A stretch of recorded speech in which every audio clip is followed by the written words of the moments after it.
stage, Mike Zakarian.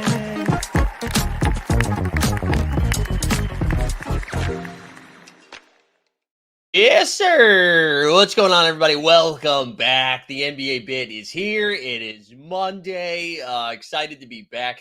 Listen, we also, oh my God, Snoop Loop said National Orange Shirt Day. Wish you put that in the chat earlier, Snoop Loop. Could have changed, okay? Could have changed. We got a busy one today. We're going to be fine. We did the Western Conference last week, so if you're tuning in for the first time and you missed that, we broke down every division in the West last week. So this week we are doing the Eastern Conference. We're going to start with the Atlantic Division today. We're obviously going to talk about that wild trade.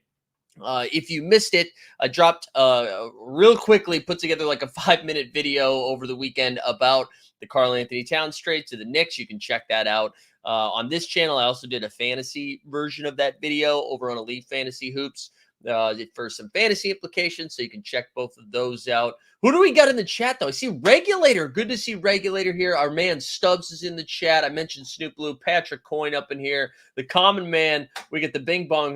We got Sneeps up in here. We've got my burner. We got Daniel Pedro here.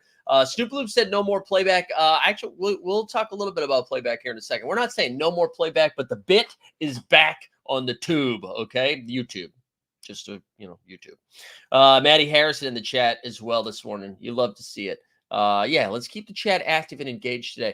Let's just do some business off the top before we get into the rest of the rest of the show.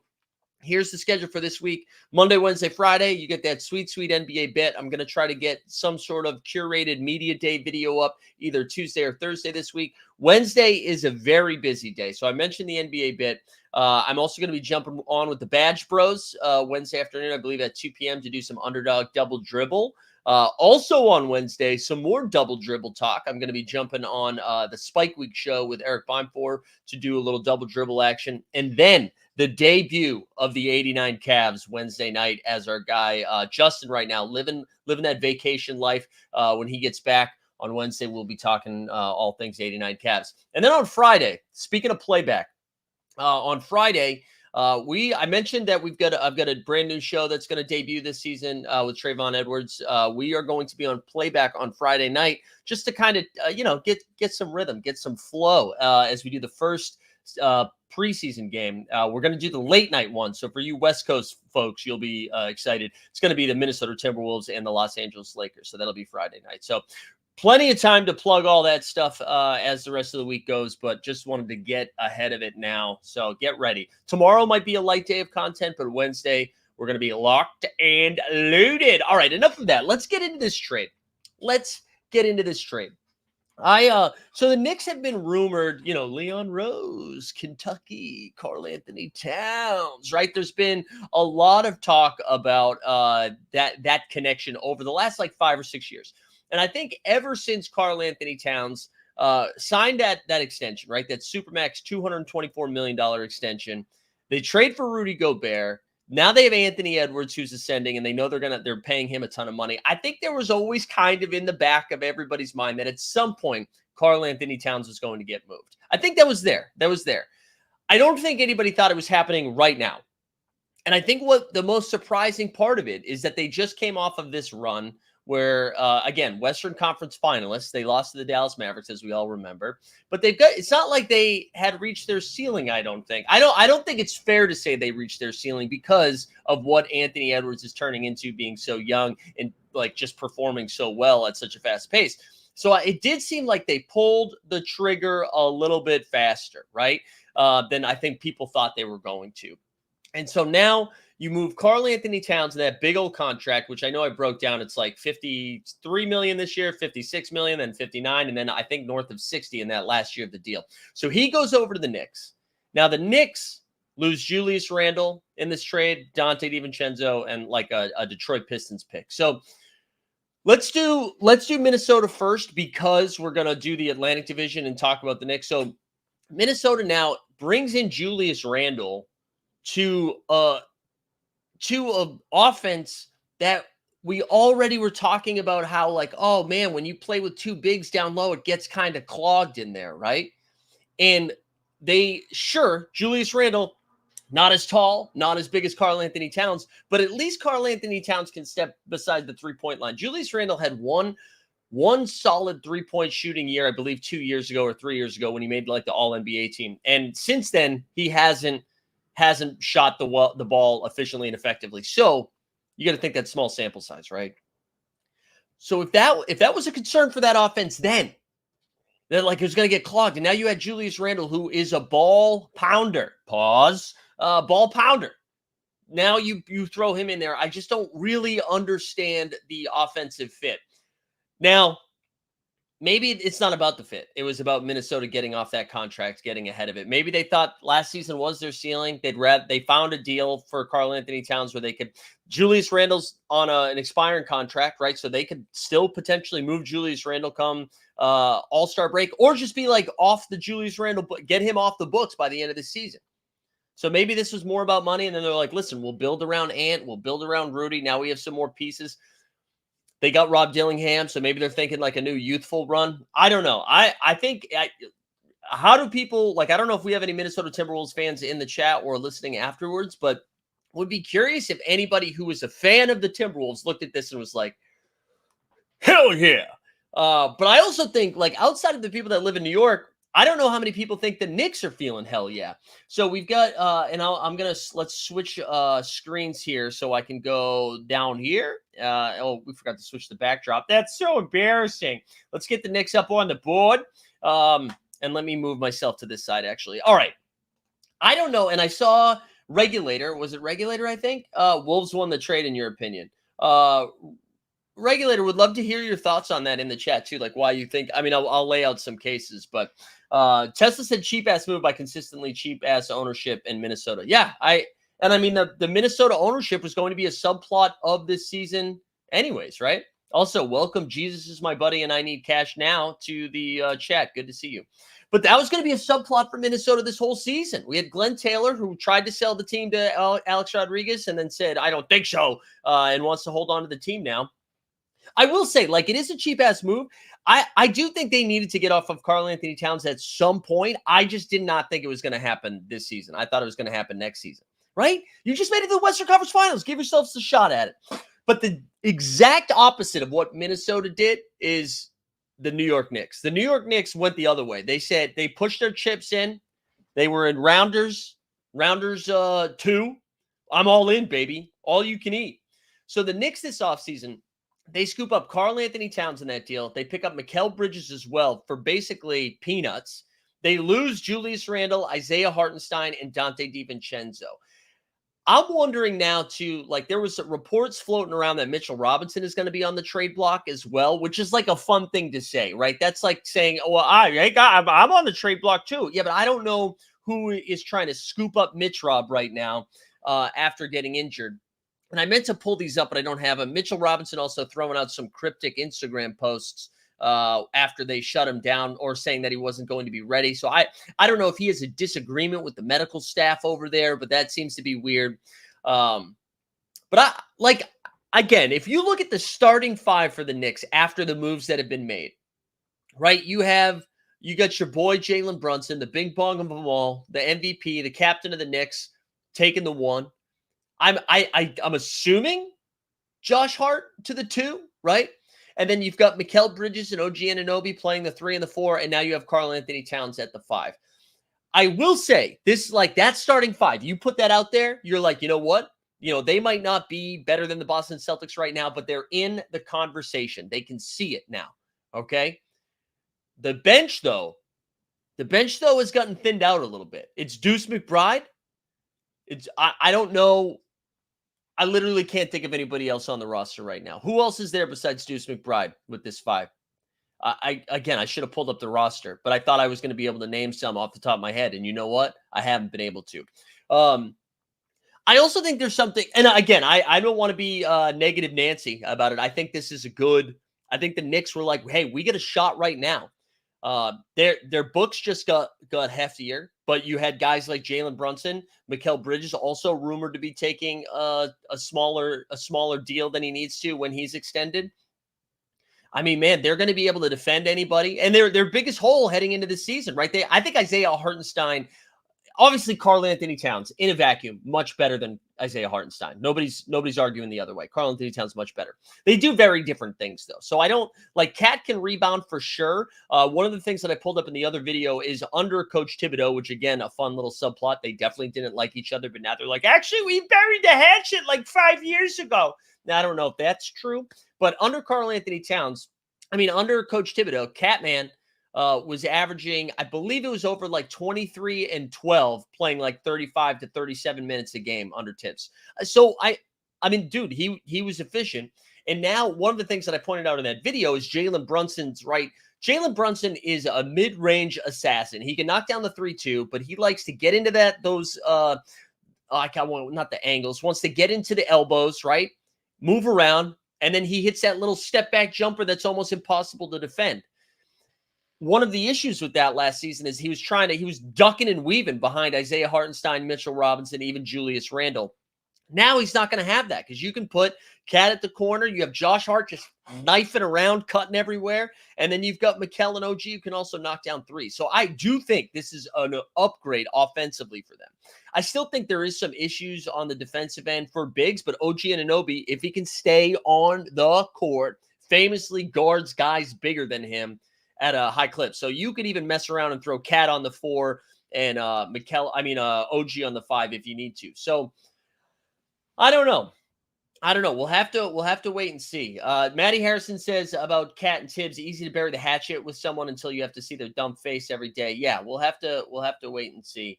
Did anybody fire some names in the chat of like guys they have on the bench?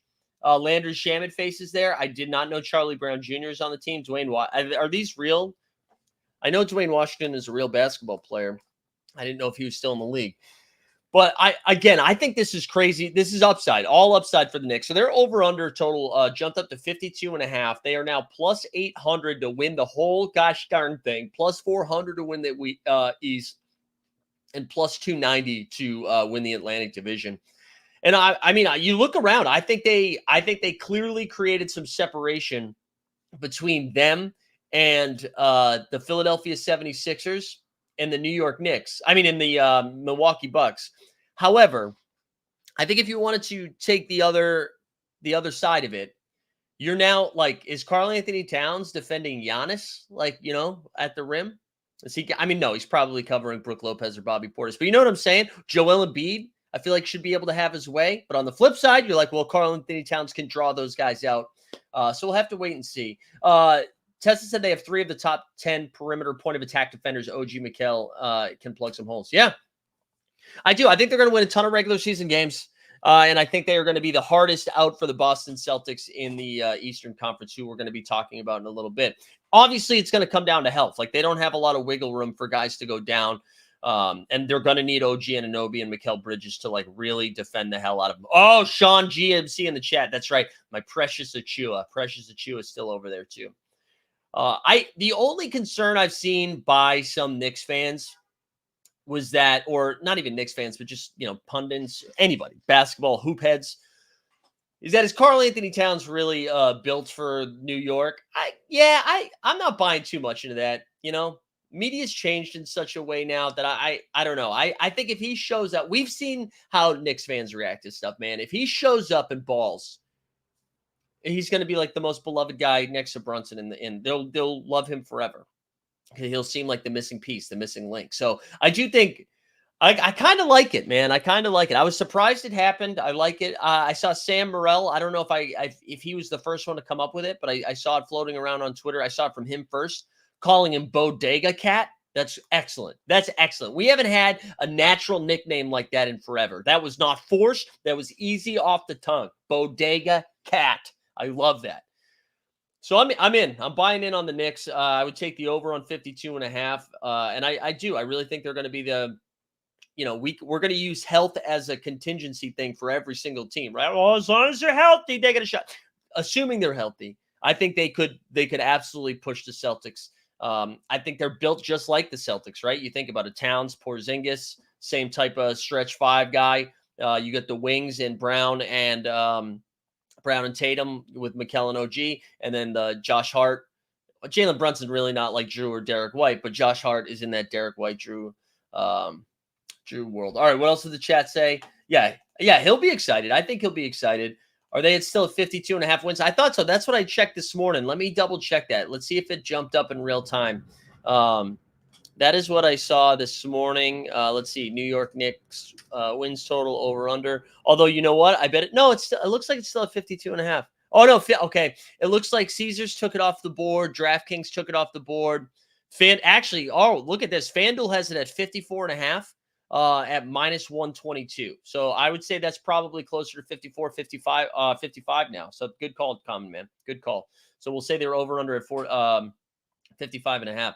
It's funny. One of the things we'll see when we look at the odds, right, that you're not going to get much of a difference between winning the East and winning the Atlantic Division because the Celtics are in the Atlantic Division and they are the favorites to go out there. So it's not to come out of the East. So you're not going to see it. Tesla said the defensive moves were meant to target taking on Jaylen Brown and Tatum. Yeah, for sure. For sure. And yeah, would love to hear from Zach Lowe if we could. RIP Zach Lowe, which I think we talked about on Friday, right? Because that happened on Thursday. A little coffee break here. All right. Well, I think we call it there on the Knicks. Anything else on this Knicks trade? Any other hot takes on the New York Knicks? I mean, I think the only concern you could say is like a true rim protector. I don't know if they have that, but that's it, man. That's it. I don't know if there's any other concerns that you would have. Another thing to keep an eye out on, and if you wanted to be a negative Nancy or bet the unders on here, at some point Tibbs usually wears thin on its teams, right?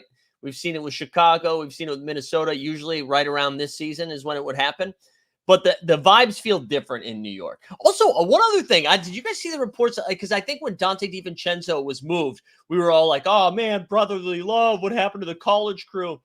It sounded like Dante wasn't in on that. And I don't know if that's just people trying to get clicks. But I saw it from like multiple sources. Sources say that Dante DiVincenzo was not like looking forward to this reunion. I think mainly because it was going to start messing up with his minutes. I don't know. That's right. That's right. If I start making 7 figures, I'll get fired too. I'd be fine with that. Jesus, my buddy said, I think the Miami Heat will win the championship this year. Well, it's good to know that Stan Loves has a burner. And Tesla said Brunson seems to be bought in on Tibbs and setting the pace for the rest of the team. Yeah, it does. It does seem to be a different situation than what we saw in Chicago, right? What we saw in Chicago, Derrick Rose broke down, and then the Derrick Rose, Jimmy Butler thing. And then you go to Minnesota, and it's Wiggins and Cat and Jimmy Butler. So I think the common thread was Jimmy Butler in a lot of those situations, but it does seem to be different. I'm in on it, man. I think it's fun. The city's electric right now. People are very excited about it. I think everybody was just stunned. I think like one more thing to bring up on Julius Randle before we move on. And let's get one more regular season Randle drop, before we have to redo it because he's on the Timberwolves now. A regular season Randall. But I think the Randle stuff, like we should talk about just how like when, Knicks are always a free agent destination, right? Every free agency, they're like, oh, clearing cap space so we can get LeBron James, Kevin Durant, Kyrie Irving. And then none of them come here, right? And the only free agent they were able to get basically since the Carmelo, Amari Stoudemire days, and really Carmelo wasn't a free agent because he forced that trade, was Julius Randle. He was the one that was willing to come here. And then he played well for them. He was averaging 20 and 10, made an all-star team, made a freaking all-NBA team for the Knicks, put them back on the map. Yeah, they lost in that first round to the Atlanta Hawks in that series against Trae Young to the Madison Square Garden. But like Randle did the work, man. He came here, made the Knicks kind of fun. And like, of course, Brunson shows up and he takes over and he is the guy, rightfully so. And it changes things a little bit. It feels like he got the short end of the stick a little bit. So I hope whether it's Minnesota and that situation works out or wherever situation he moves to after that, we'll have to wait and see. Let me catch up on the chat. I think Cat helps or hurts Brunson's MVP campaign this year. I think this only helps the Knicks offense. I put this in the Elite Fantasy Hoops video.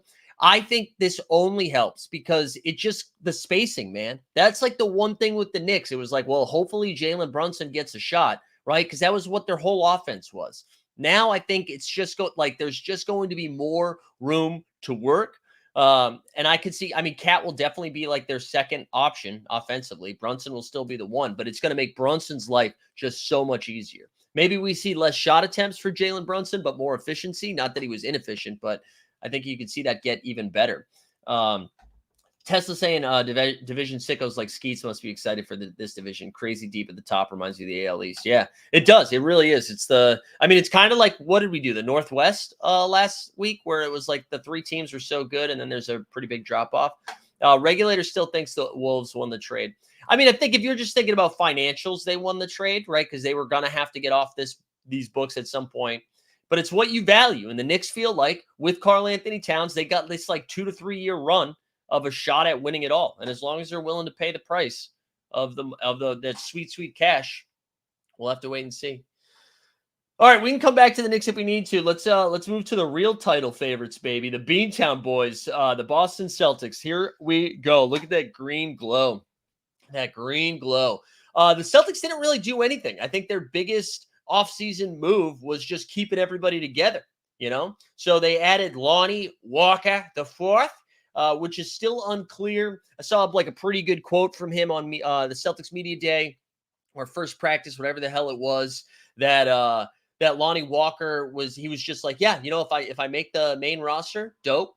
And if I make the main roster, the G League team, that's dope too. Also, Boston base, hell yeah, man. Thank you, dude. Gifting 5 memberships. That's good. Thanks, man. Get those NBA bit MVPs, baby. The key losses was O'Shea Brissett, but everybody came back, right? Derek White got extended. Drew Holiday was already taken care of. Porzingis before the season. Tatum's making over $300 million. Jaylen Brown over $300 million. I think similar but different to the Minnesota situation with ownership. That's going to be one of the bigger subplots. It's like, who is in charge? Who's owning the Celtics? Are they selling it?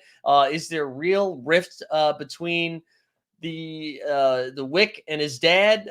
Like, who is it? Jeffrey Bezos, right? Is he coming in and taking over?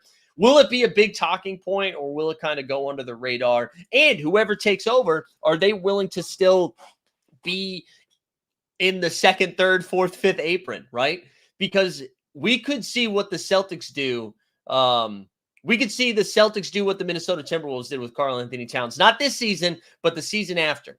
I think it could go either way. If the Celtics run it back and go on a championship run again, I would like to think they would still bring the core back.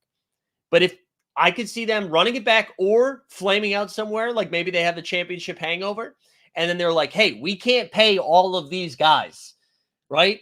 And if that happens, you could see, I don't think it would be JB or Tatum, even though those are the biggest contracts. But maybe it's like a Porzingis, maybe it's one of Drew Holiday or Derek White, where it's like getting them closer to the tax. I don't know. We'll have to wait and see. But anyways, I think it's a pretty bold case for Boston heading into the season because they brought back their whole core. We got the news about Kristaps Porzingis last week where he is actually recovering well, and they think he's going to be back closer to the beginning of December. Remember, when we were talking about it, we were like, they're saying January-ish, and now he seems to be a month ahead of schedule. And then Al Horford's back. He feels good. We're going to see a lot of Luke Cornett. They got Xavier Tillman at the deadline. He's back again. The continuity of a championship run. I think they also have, if you need narratives, they've got the bullshit chip on their shoulders, right? Jason Tatum, disrespected by Steve Kerr. He's been in the lab all offseason, right? He's been chucking threes. You can see the side-by-side, how his shot has gotten better. Jaylen Brown didn't make Team USA, working out underwater, but making sure to document it, dropping mixtapes. So they seem angry. So I think we could do that. All right, Stan Loves, member for 33 months, says Tatum is corny, no hospital run this season. We'll see. We'll see, baby. I don't care how corny or cool he is. He's good. Let's see. What else? Anything else in the chat that I missed while we were going? Oh, yeah, Shireman. Is it Baylor Shireman, or did he come from Baylor? The rookie. Anything else? JB has been fighting demons in the pool. That's right. Tessa said, is the Zinger news spin, though? 7-footers recovering later in their career, doesn't have a great track record. No, I don't think it was spin. They just don't have – I don't think they have a need for the spin right now. It's not like there was bad press or bad energy. I don't think so. I don't know if it was spin. That seemed legit. I mean, what's nice, I don't think the Celtics are going to have to push them, like rush them back, They're in a good situation. I don't think they're going to have to rush them back. But let's take a look at this. Over under 58.5 wins. I'll be honest, guys, I'm not touching that. I just don't think they need to. I don't think they're worried about making sure they get to 60 wins. They absolutely could, but as we've seen, the top half of the East has gotten pretty tough, especially with that Knicks trade. So I wouldn't touch it. Plus 310 to win the finals. Those aren't sexy odds. Plus 155 to win the East. And then basically minus 145 to win the Atlantic. So I don't know. Those are the Boston. Not too much to say about Boston. It's just kind of like, how do you think they respond after winning a championship? So many times the team goes on a title run. There's this big sigh of relief. We did it. We feel good. But then you don't have the same hunger, the same fight. Or you could go the other way, man, because they had that monkey on their back for so long, getting so close so many times, everybody talking so much shit, how they couldn't get over the hump. Then they go on this wild run, one of the most successful playoff runs in NBA history, even though they were helped by all the injuries in the world. And now maybe the monkey's off their back. They can play free, play loose. I do think from fantasy perspectives, you're going to see some big old numbers from Jason Tatum and Jaylen Brown this season, especially with Porzingis not coming out right away. And again, I just think they're angry. I think they're angry. Tesla said, doesn't Missoula energy not allow them to take regular season games off? Yeah, maybe I mean, Missoula is crazy. Missoula is a crazy man. So that is, yeah, maybe they just win all those games. Maybe they win all the games. Does anybody else have any like hot Celtics takes they need to get off, either good or bad heading into this season? Does any like, are you guys feeling a slip up? I still think they're just too good, man. And they've got a bunch of guys like Jaylen Brown really is the wild card, right? No one's watching Derek White or Drew Holiday being like, oh man, I wonder if they need more shots this game. I wonder if they need more shots. I don't think anybody's thinking that, right? It's just Jaylen Brown's the only one that makes me a little nervous. Daniel said I could see Tatum being around 23, 10, and 6 mark before Zingis is coming back. Yeah, I would go even. That sounds right. I was going to say 28 and 10. I think he's going to score a lot of points, 28 and 10. But yeah, right there with you. And Tessa was saying, can they win without Porzingis? Yeah, I think so, man. I think they can win regular season games without Porzingis.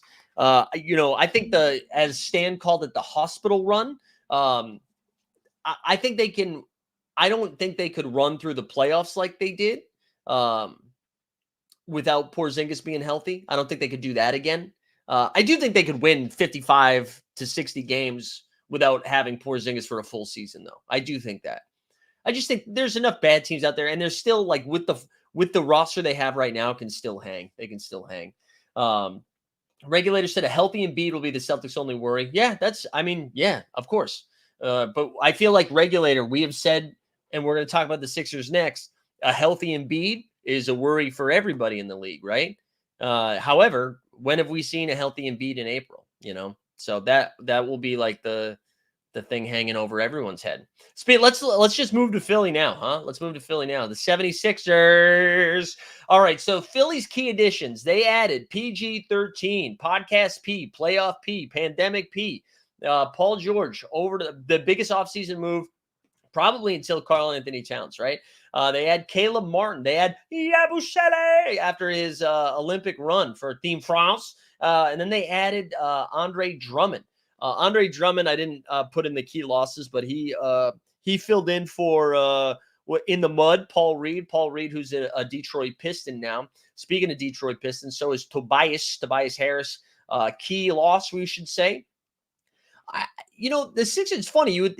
I felt like with all of their additions, they would have had more key losses, but not really, huh? Not really. I think the Sixers, you want to talk about health, this is the team. This and the Milwaukee Bucks, who we'll talk about on Wednesday. These are the two teams where health is like paramount because you put that top three up there with anybody, man.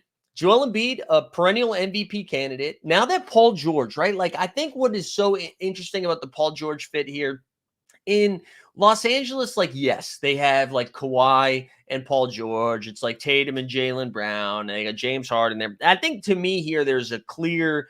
I think Paul George is at the age and point of his career where if he's your third best player, that's great news, right? That's great news. So you've got Joel Embiid, your clear-cut guy. Tyrese Maxey coming off his first All-Star appearance, just like an incredible jump from year to year. And I think the thing that's got me most excited about Tyrese Maxey is what we saw in the postseason, right? This wasn't just regular season like stat padding, Zach LaVine energy. Maxey was out there like single-handedly winning them games in the playoffs. What he did in that Knicks series, I know they lost in the first round, but was sick.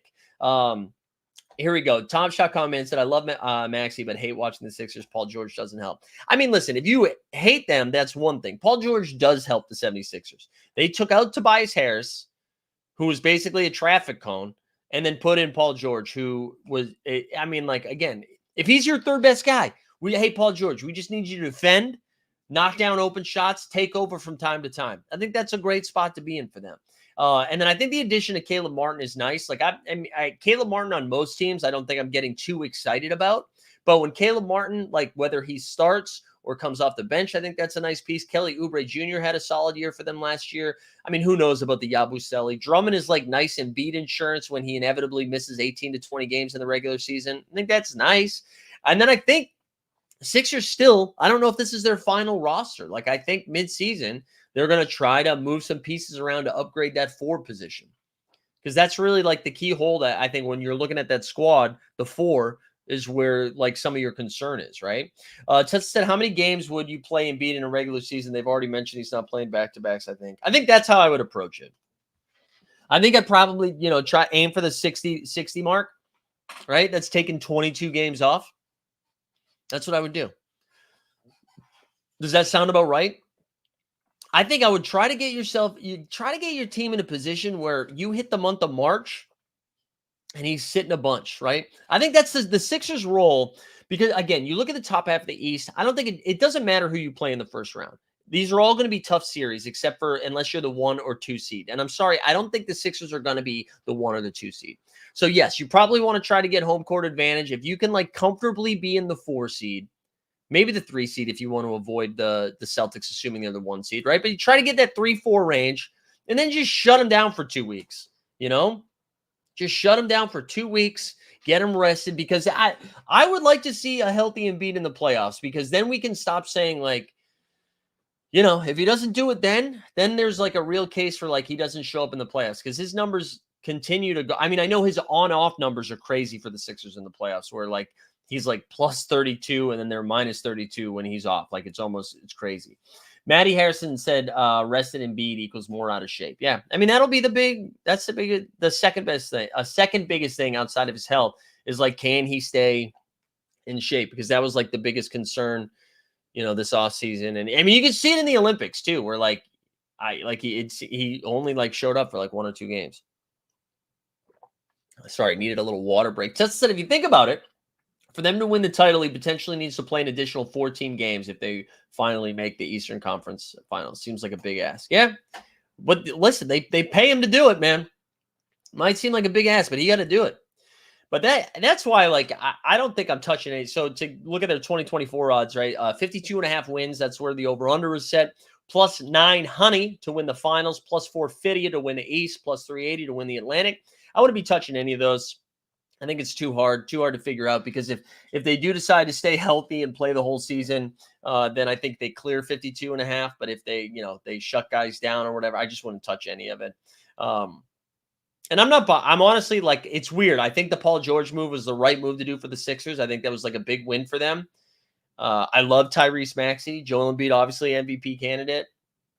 I don't know how much I trust them. I think I would clearly take the Celtics and Knicks ahead of them. I think in a 7-game series, if Joel Embiid is healthy and in shape, the Sixers would give the Knicks and the Celtics fits. I think that's a big ask. I think that's a big ask. So it's weird to be like, hey, great offseason by Philly doesn't really move the needle for me. But maybe it gets them to the Eastern Conference Finals, and because of how the 76ers can't get to the Eastern Conference Finals, that'd be a huge win for them. And that would mean one of the Celtics or the Knicks didn't make it. That's also a huge win. But the East up top, man, heavy. We'll talk about Milwaukee Bucks. They're Milwaukee Bucks similar to the 76ers. A little bit older, and health is going to be their biggest concern. A small guard and Dame aging. You got Chris Middleton, bunch of surgeries this offseason, had 2 ankle surgeries, not 1 but 2. And then you got Giannis, who hasn't been healthy for the playoffs in 3 years. So, all right. Anyways, anything else on those top 3 on the Sixers, Celtics, or Knicks? Anything else you want to say? I mean, just an insane division. The top 3. I mean, that could easily be the top 3 teams in the Eastern Conference this season. I love it. I like that it's getting tougher. I like that it's getting tougher. And I think I think you take the top 3 teams in the East, you put them up against the top 3 teams in the West.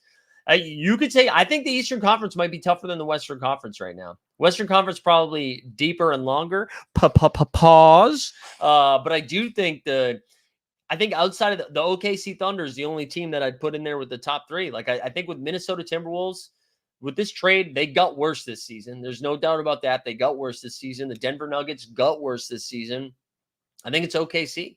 Can the Celtics survive a Tatum or Brown injury? Not like a season-long injury. They have to be ready to go in the playoffs. In the regular season, they could survive. Yeah, in the regular season, they could. I think so. I mean, maybe not as the 1 seed, but they'll be fine. They'll be fine. All right, there we go. Enough on those 3. Enough on those 3. Let's do Toronto. We got the Rap City, bitch. We got their key additions. Davion Mitchell. Yes. Davion Mitchell coming over in that Sacramento Kings trade that sent what was it, Jalen McDaniels over there, and they got Davion Mitchell and then Sasha Vezenkov. Sasha Vezenkov is now overseas. I think he's playing in Greece, maybe. I'm not sure if it's Greece. He's playing overseas. Their key losses: Gary Trent Jr. and then Malachi Flynn. That's really it. Toronto's biggest thing is, I mean, they made all of their moves mid-season, right? All of their off-season moves happened at the trade deadline. So Siakam left. He went to Indiana.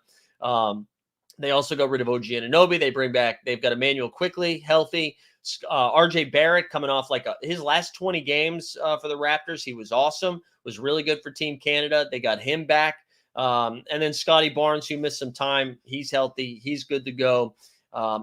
Their odds are weird, man. So like 30.5 wins. I don't know. I'm not touching anything. I feel like they win more than 30 games, but who knows? Plus 100,000 to win the finals. That's pretty funny. Plus 30,000 to win the East, but plus 40,000 to win the Atlantic. Tell me, for whatever reason, it's harder for them to win the Atlantic than it is to win the Eastern Conference. And that's not a typo. I looked at that like 100 times. People are saying bet the over. I don't know. I'm just not touching it. I'm not touching it. I will say what I am touching on the fantasy side of things, man. Emmanuel Quickly, that trio of IQ, Scotty Barnes, and RJ Barrett. I think it's going to be fun, man. I think it's going to be fun. I also think one thing to keep an eye on this year, like the last, I don't know. And you guys in the chat, I know we have a ton of Raptors fans. You guys in the chat might have a better feel for this. I kind of think Grady Dick looked good there at the end. And I think if he is able to evolve and consistently knock down those jumpers and play enough defense to keep him on the court, I think that's low-key kind of fun. So you'd have Jakob Poeltl at the 5. You've got Scotty Barnes and IQ. And I think the Scotty Barnes IQ combo is really fun for me because I don't think if IQ is your best play, he's not their best player. I don't think you want IQ on the ball the whole time, right? When he gets hot, let him go. He can still run some pick and roll, knock down a 3 here and there. But I like that they can go back and forth between Scotty running the offense or IQ running the offense. And then RJ does what RJ does, or he gets to the bucket and rebounds. Is Barnes a SORARE MVP slot level player? No, I don't think so. I don't think so, Stan. Actually, maybe on the cheap end, I think Scotty will be best used as your second player. If he's your second guy you're putting in your champion level contests, I think that's pretty good. I don't know if I want him to be your first. I think I'd want him to be your second guy because I don't know how many times Scotty's outscoring some of those huge dudes. Grady's getting a huge opportunity out the gate, particularly with Bruce Brown and their first-round pick out with injuries. Tess, off the top of my head, I'm blanking on who their first-round pick is. Can you tell me who that was? But yeah, Bruce Brown going to miss some time, having his knee scoped or whatever it was. But yeah, this is going to be a fun League Pass team. I'm excited to watch them. I don't know how many games they're going to win. I know everybody in the chat was saying over. I just don't think I'm going to touch it. That's kind of where I landed. But they are going to be a fun fantasy team. That's for sure. That is for sure. Scotty Barnes, I believe I'll look at some Underdog before I get out of here. But Scotty Barnes, like one of my highest owned guys right now. I love his the position he's in heading into this year. Oh, Jacoby Walter, shooter from Baylor. All right, thanks guys. Thank you. All right, one team left, baby. The Brooklyn Nets. Over-under set for 19.5 this season. 19.5 wins. Again, plus 100,000 to win the finals, plus 60,000 for the other two. Their key losses are bigger than their key additions, right? Mikal Bridges across the bridge. He's a part of the Knicks now. Their key additions, I mean, you say key. I don't know how key these additions are, but they get Ben Simmons and Zaire Williams. I think if you are a Brooklyn Nets fan, all you're doing, yeah, exactly. Tessa said that picture does a great job summing up their outlook. Yeah, if you're listening on the podcast, Cam Thomas looks pretty bummed out. I think if you were a Brooklyn Nets fan, man, the only thing you're getting excited about is tanking for Cooper Flag. This is a great draft class. You have your pick back. You just tank the shit out of this. I just think whoever's on this team probably won't be on the team, right? There's a lot of hype once again that Ben Simmons is healthy and ready to go. Nick Claxton's re-signed. He stayed with the Nets. You mentioned Dorian Finney-Smith is there. Cam Johnson is still there. I think you're going to be watching Cam Thomas take a lot of shots. Dennis Schroeder is there as well. But they are not going to be winning games. So any pieces that are doing well for them are going to get either moved or shut down the second half of the year. And then I think you're going to get excited about Day'Ron Sharpe, Noah Clowney, guys like that. Jalen Wilson, some of those young dudes. Tessa saying I'm also high on Jordy as a coach. Yeah, they picked up Jordy Fernandez, who was assistant for the Sacramento Kings, was also he coached Team Canada. Yes, teams seem to buy in. Yeah, I'm not saying that they're not going to like playing for Jordy. I don't think they're going to try to win, though. I mean, they went out of their way to get their picks back, right, this offseason. So they are going to go out of their way. And as Regulator was saying, this draft class is so much better than what we saw last season, where the top 5 guys in the 2025 draft would have gone number 1 in 2024. Yeah, I don't think it's close. So Brooklyn is going to be going out of their way to lose games. I think tickets are going to be cheap at Barclays. So if you're trying to see a National Basketball Association, I think under $20 can get you to see Nets Hornets or something like that. But the Nets will be going out of their way to lose games. And again, we'll watch Ben Simmons play a month. They'll probably ease his minutes in, and then he'll probably get shut down. I kind of weirdly am rooting for Ben to just get a full season in, Doesn't have to be great. Doesn't have to go back to all NBA defensive player of the year type shit. Just play games. And maybe we see, I mentioned this in another video, but maybe Cam Thomas is what we thought Jordan Poole was going to be. We thought Jordan Poole was going to go to the Washington Wizards. People were like, ooh, should we bet on him to lead the league in scoring this year? And then Jordan Poole, I don't know what he did. But maybe this year Cam Thomas does what we thought Jordan Poole was going to do. Looks like a team to target in the Top Shot Street. There we go. Vince's retirement will be the hottest ticket of the year, which is wild. Yeah, that's also true. What costs more, a Nets ticket, or the train to get to Brooklyn? It'll be close. $2.75. $2.75 gets me to Brooklyn. I think the Nets tickets will be more expensive, but only by round trip is $5.50, right? So round trip, it's getting close. Sneep says, I think Ben 10 will retire next season. Okay. There you have it. That's the Atlantic Division, baby. That is the Atlantic Division. We did it. That's going to be a spicy one. Let's take a poke in at the Underdog Double Dribble Street. So today's September 30th. I mentioned the preseason starts on Friday. We're less than a month away from the NBA season. NBA season tips off on October 22nd. I gotta start plugging and planning this opening day show. Right, we got to do the opening day show again. So stay tuned for that. But we don't have too much time left. If you are doing some best ball, we don't have too much time left on the Underdog Streets. So it's time to get those in. I've been ramping up. I've been entering a lot of slow drafts. So for those that don't know, obviously, if you haven't signed up for Underdog yet, sign up for Underdog using promo code HOLD, promo code HOLD, a 100% deposit bonus match on up to $1,000. You also get a free pick'em. As you can see, I had somebody get hurt on my pick'ems I did a football one. And then Jared Goff. So I get a rescue special. So you'll get a special just for signing up. But anyways, you can see I entered a bunch of drafts. These are all slow drafts. So the drafts that we stream on the drafts that we go ahead and stream, those are a 30-second clock to make a pick. These are 10-hour clocks. So you enter the draft, you get 10 hours. Let me blow that up a little bit. But this is, I believe, so I'm in, how many am I in right now? I am in 1, 2, 3, 4, 5. I'm in 5 drafts right now. As you can see, this hasn't made a pick. This one I got Tatum and Şengün, but I've completed 50. So we're at 55 right now. We can look at some exposures here. We still have a lot of Kevin Porter Jr. I took a big hit here because all of my guys that I've been drafting a lot, bad news. Kevin Porter Jr. still potentially could be facing league suspension. We also had Mark Williams go down. He's going to miss a couple weeks, but it sounds like he might be good to go. Devin Vassell's not going to be ready for the start of the season. A little bit of a bummer here. A little bit of a bummer. But yeah, Kevin Porter Jr., Nembhard climbing the ranks here. 32% on Andrew Nembhard. 30% on the pod god, Pajemski. You see Simons up there. A lot of Strother, Bub Carrington. Wing position, though, Bilal Coulibaly and Scotty Barnes, my 2 highest guys at 26%. Then you see Khalil Ware. There you go. Hashtag Heat Culture Stan and the Jesus guy in the chat. We got Siakam at 22%. Asar Thompson, 20. Tatum, 20. That Tatum number is going to go up because I have a bunch of in slow drafts. And then over the big boys, Mark Williams, Draymond Green, Alex Sarsgaard, Zion, Dominating, Jalen Duren, and Onyeka Okongwu. Those are some names there. I saw Common Man in the chat was talking about your pick'ems not doing well. Here, let's look at results. You're going to see some L's over here, but we had some big wins yesterday. Where are they? Big wins yesterday. We hit this one. This was I think 25 to win 275. No, 25 to win 275. We had that free Mahomes square.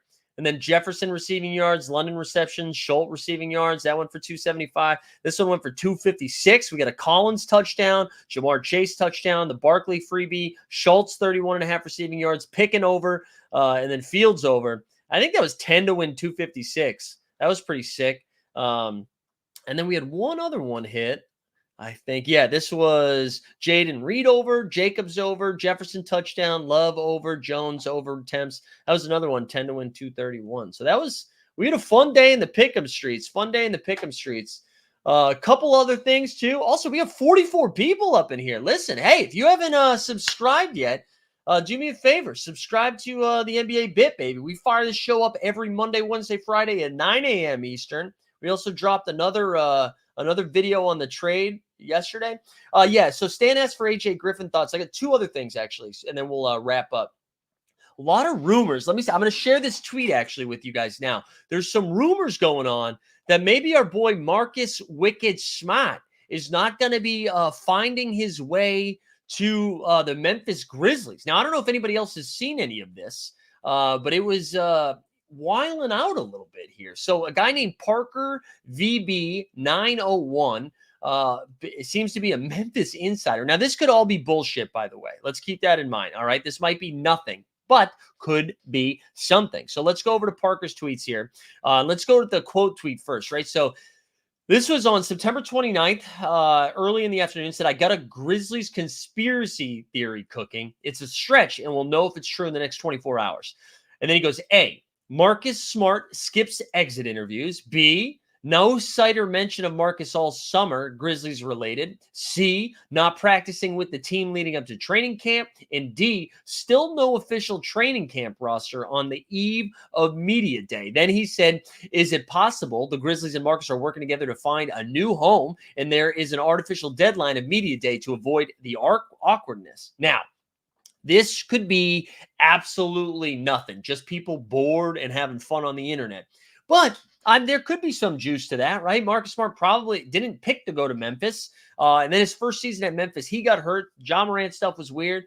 Everybody got hurt. It was a really bad team. He went from title contending, always playing in the playoffs, to then Memphis lottery. Now, I do think Memphis is going to make a playoff run this season. I wouldn't hate having Marcus Smart there, but I wonder if Marcus Smart's trying to get his way out, which means Scottie Pippen Jr. season, baby. Scottie Pippen Jr., I got a guaranteed deal. Looked good for them last year in the tanking time. Also, dominated some summer league stuff. I'm in on Scottie, baby.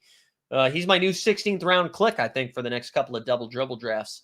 And then, Stan was saying AJ Griffin thoughts. So, he officially stepped away from basketball this last week. And I know he posted something about just committed himself to the Lord. I'm not going to. If you don't love the thing that you're doing, you shouldn't do it, okay? I worked in education for 10 years, And it was clear to me I didn't love what I was doing. It was bumming me out. It was hurting my brain. It was making me feel bad. So I stopped doing it to try to pursue something that I was into. If that's what he's doing here, who am I to judge? I know, Stan, you put some stuff in the Discord where you're like, well, you could still feel that way and play basketball. But I don't think you want to play basketball anymore. So I don't know. It bums me out when you see somebody that talented who like was leaving a lot of money on the table, but clearly that's not what was important to him and not what he wanted to do. So I'm not going to hate. I'm not going to hate him. He doesn't want to play anymore. He doesn't want to play. He also might have been looking at that Houston Rockets roster, which we talked about last week, and just being like, when am I getting on the court, man? Jalen Green, Dylan Brooks, Fred VanVleet, Amin Thompson, Reed Shepherd. Like, they just get so many dudes. He's probably like, I'm never getting on the court. And then had a weird time with Atlanta. But, man, listen, you do some time in Atlanta, you find God. That's what happened to AJ Griffin. But it sounded like there was a lot of stuff going on behind the scenes. So, I don't know. But there you have it, baby. That was the Atlantic Roundup. Anything else you guys want to get into before we wrap up here? Fire it up in the chat. Just a quick content reminder. NBA Bit every Monday, Wednesday, Friday at 9 a.m. Eastern. Wednesday, we got a ton of content. We'll do the NBA Bit, but then I'm also jumping on with the Badge Bros to talk some double dribble. We have the debut of the 89 Cavs. You can find the 89 Cavs on a podcast feed, but also we stream it live here as well. We'll be doing it over here. And then if you are new to the channel, make sure you subscribe, but also do me a favor, go subscribe to Elite Fantasy Hoops, our Elite Fantasy Hoops channel. I'll drop a link to the chat right now so you can go check that out. But we do a couple of shows over there a week. We talk Underdog, we talk sports betting, we talk some SORARE fantasy. We do it all over there. Just drop the link to that in the chat. And then in the show notes, hey, do me a favor. If you guys are not following along on podcast, like, go download the podcast too. There's a link to that, Apple, Spotify, wherever you get it. But dude, we're less than a month away. I'm freaking rocked up and ready to go. Oh yeah, Con Man, let's do a Monday Night Football pick'em since I have that special. Let's do that. Great idea. Also, K Dunn, no Top Shot giveaway. You're right, but because I'm not doing a Top Shot giveaway, we will do a mental health check. Let's do this one.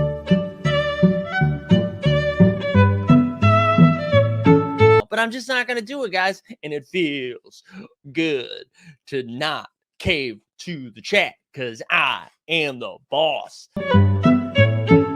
Like I said earlier, I'm in charge today. I am in charge. You can't tell me what to do. Man, what a reminder. I need a haircut, huh? Also, dude, shout out Overzet, by the way, as we go back to Underdog. I don't know if you guys saw Peter Overzet. He came in 5th and 7th in the main Battle Royale on Underdog. He took down like 9K yesterday total. All right, I'm going to use my rescue special. What's the most I can use on a rescue special? $10? That's lame. That's all right. We'll do it. All right. Anybody have any hot takes for today? Because I'm using a special, I want to do some spicy stuff. We want to juice the odds. I kind of like the DK Metcalf. Like, I think that Seahawks-Lions game is going to have a ton of points. But does anybody have any hot takes? Huh? Yeah, I'm going to put a DK Metcalf tutty in there. That's a 1.39 spice. We like that. So right now, if we did it, it would be 10 to win $41. So we need more. I also think, like, I kind of like the Huntley. I think will be an upgrade for Skylar Thompson there in the Minnesota Timberwolves. So I think I kind of like Miami to do a little bit more than what people think. You were saying Geno over 1.5 touchdowns. I actually don't think I'm allowed to because I have... Yeah, locked. Yeah, I can't do that with the DK. So I'd rather do the DK one. Anybody have any Miami takes? I think Tyreek Hill comes back. I think we're going to, like, his over-under is at 54.5 rushing and receiving yards. He's going to hit that today. I'm not really concerned about Tennessee. Also, can I throw another one at you? What about this one for a little spicy meatball, huh? How about DeAndre Hopkins tutty? 2x. Now we just went 10 to 287. I kind of like Hopkins tonight. I know he's Wash City, but I like it. So a Hopkins touchdown, Tyreek over 54.5 receiving yards, DK Metcalf touchdown. I'll throw one more in there if anybody has anything they're excited about. Yeah, I can't do the Geno over 1.5, but I like it. I do like that as a pick 'em. Anybody else have anything fun? And then I'll drop a link to this if you guys want to follow along. Obviously, of course, it's not financial advice, which means we will do this. None of this is financial advice. Do what you love what you do. Something like that, right? All right, I don't know. Maybe we just leave it at this. This is enough, right? 10 to win 487. That's still pretty good. We'll leave it at this. Well, 287, excuse me. We'll leave it at this. Although I kind of want to do something else, but I'm not going to. 10 to win 287. Let's go. So just a reminder, if you're, oh, come on. I'm not using a VPN. You jerk. Hold on. Let me refresh this. I don't like when Underdog does that. Also, I almost got locked out of my Underdog account, or I did get locked out. I had to, oh my God. All right, hold on one second. Really good content while I have to build it up again. Really good stuff. Let me see if this works. So this is 28X. Oh my God, it's not going to let me do it. All right, just go plug it in yourself. I'm going to have to do it on my phone after. Plug it in yourself. But that's what we're doing. A Hopkins touchdown, a Metcalf touchdown, Tyreek Hill over 487, 54 and a half receiving and rushing yards. There you go. There you have it, baby. Appreciate everybody tuning back in. The Monday NBA bit coming to a conclusion. Might have another fun video dropping tomorrow on this channel, but no promises, so I'm not going to plug it. Otherwise, we'll see you on Wednesday, baby. Have a great start to the week. We are out.